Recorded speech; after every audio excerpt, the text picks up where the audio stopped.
এই লাইট হাউসটিকে পাহারা দিতে আপনাকে বছরে প্রায় 15 কোটি টাকা দেওয়া হবে। সঙ্গে রয়েছে অফুরন্ত সুযোগ সুবিধা, যেমন এখানে থাকবে না আপনার কোনো বস। আপনি সম্পূর্ণ একা, মনের ইচ্ছে মতো ঘুমোতে পারবেন, মাছ ধরতে পারবেন, যা মনে চাই তাই করতে পারবেন। আপনার কাজ শুধু একটাই, লক্ষ্য রাখতে হবে এই লাইট হাউসের লাইটটি ঠিকঠাকভাবে জ্বলছে কিনা। যদি লাইটটি কখনো বন্ধ হয়ে যায়, তাহলে সাথে সাথে লাইটটি অন করতে হবে, বা কোনো সমস্যা দেখা দিলে সেটি মেরামত করতে হবে। ব্যাস, এইটুকুই আপনার কাজ। বাকি সময় আপনার যা ইচ্ছে করতে পারবেন এবং মাসের শেষে কোটি কোটি টাকা গুনতে পারবেন। এত সুযোগ সুবিধা শোনার পর এই চাকরিটা পেতে আপনার ইচ্ছে করছে নিশ্চয়ই। তবে আপনার এইটাও জানা উচিত, এত সুযোগ সুবিধা থাকার পরেও এই চাকরিটা পৃথিবীর সবচেয়ে ভয়ানক চাকরির মধ্যে একটি। কারণ এই লাইট হাউসগুলো ঠিক সমুদ্রের মাঝে অবস্থিত। এখানে থাকা অবস্থায় আপনি কারোর সাথেই যোগাযোগ করতে পারবেন না। এখানে নেই কোনো ইন্টারনেট সুবিধা, কারণ এখানে কোনো নেটওয়ার্ক নেই। একাকিত্ব আপনাকে সবসময় ঘিরে থাকবে। সবথেকে ভয়ঙ্কর ব্যাপার হলো, এখানে প্রায় বড় বড় সামুদ্রিক ঝড় হয়। সেই ঝড়ের তাণ্ডব এতটাই ভয়ানক হয় যে মাঝে মাঝে সমুদ্রের জল টাওয়ারের ওপর আছড়ে পড়তে থাকে, যার ফলে এই কাজে মৃত্যু পর্যন্ত হতে পারে। তাছাড়া হঠাৎ অসুস্থ হলে কোনো চিকিৎসারও ব্যবস্থা নেই। সেই সাথে আছে সাপের ভয়। যেমন অ্যামাজনে স্নেক আইল্যান্ডে থাকা লাইট হাউসে এই পর্যন্ত বহু লোক শুধু সাপের কামড়েই মারা গিয়েছে।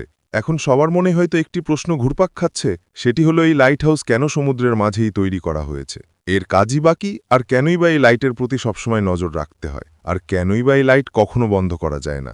এই প্রশ্নের উত্তর জানতে হলে আপনাকে ইতিহাসে ফিরে যেতে হবে। যে সময় না ছিল কোনো গাড়ি, না ছিল কোনো টেকনোলজি, যে সময় এক দেশ থেকে আরেক দেশে পাড়ি দিতে একমাত্র উপায় ছিল জলপথ, সেই সময় ক্যাম্পেস মারিয়াস নামে একজন অসাধারণ নাবিক ছিলেন। তিনি প্রতিকূল পরিস্থিতিতেও সমুদ্র ভ্রমণের জন্য বেশ বিখ্যাত ছিলেন। তো একবার তিনি তার জাহাজ নিয়ে রাতের অন্ধকারে সমুদ্র যাত্রা করছিলেন। ঠিক তখনই পানির কিছুটা নিচে এক বিশাল পাথরের সাথে তার জাহাজের ধাক্কা লাগে।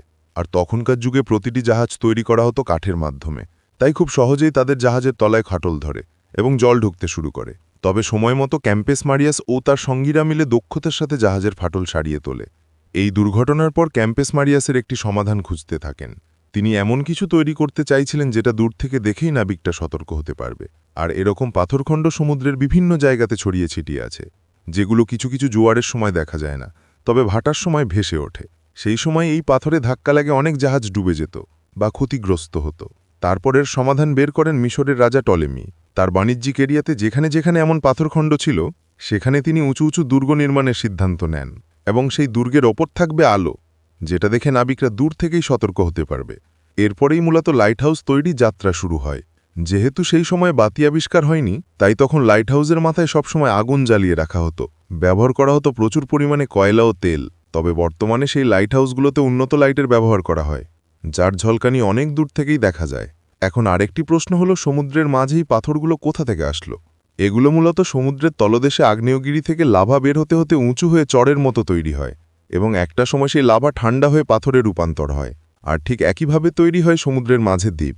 তো ভিউয়ার্স, নিয়মিত এমন আরও ভিডিও পেতে চ্যানেলটি সাবস্ক্রাইব করে পাশের বেল আইকনটি প্রেস করে দিন।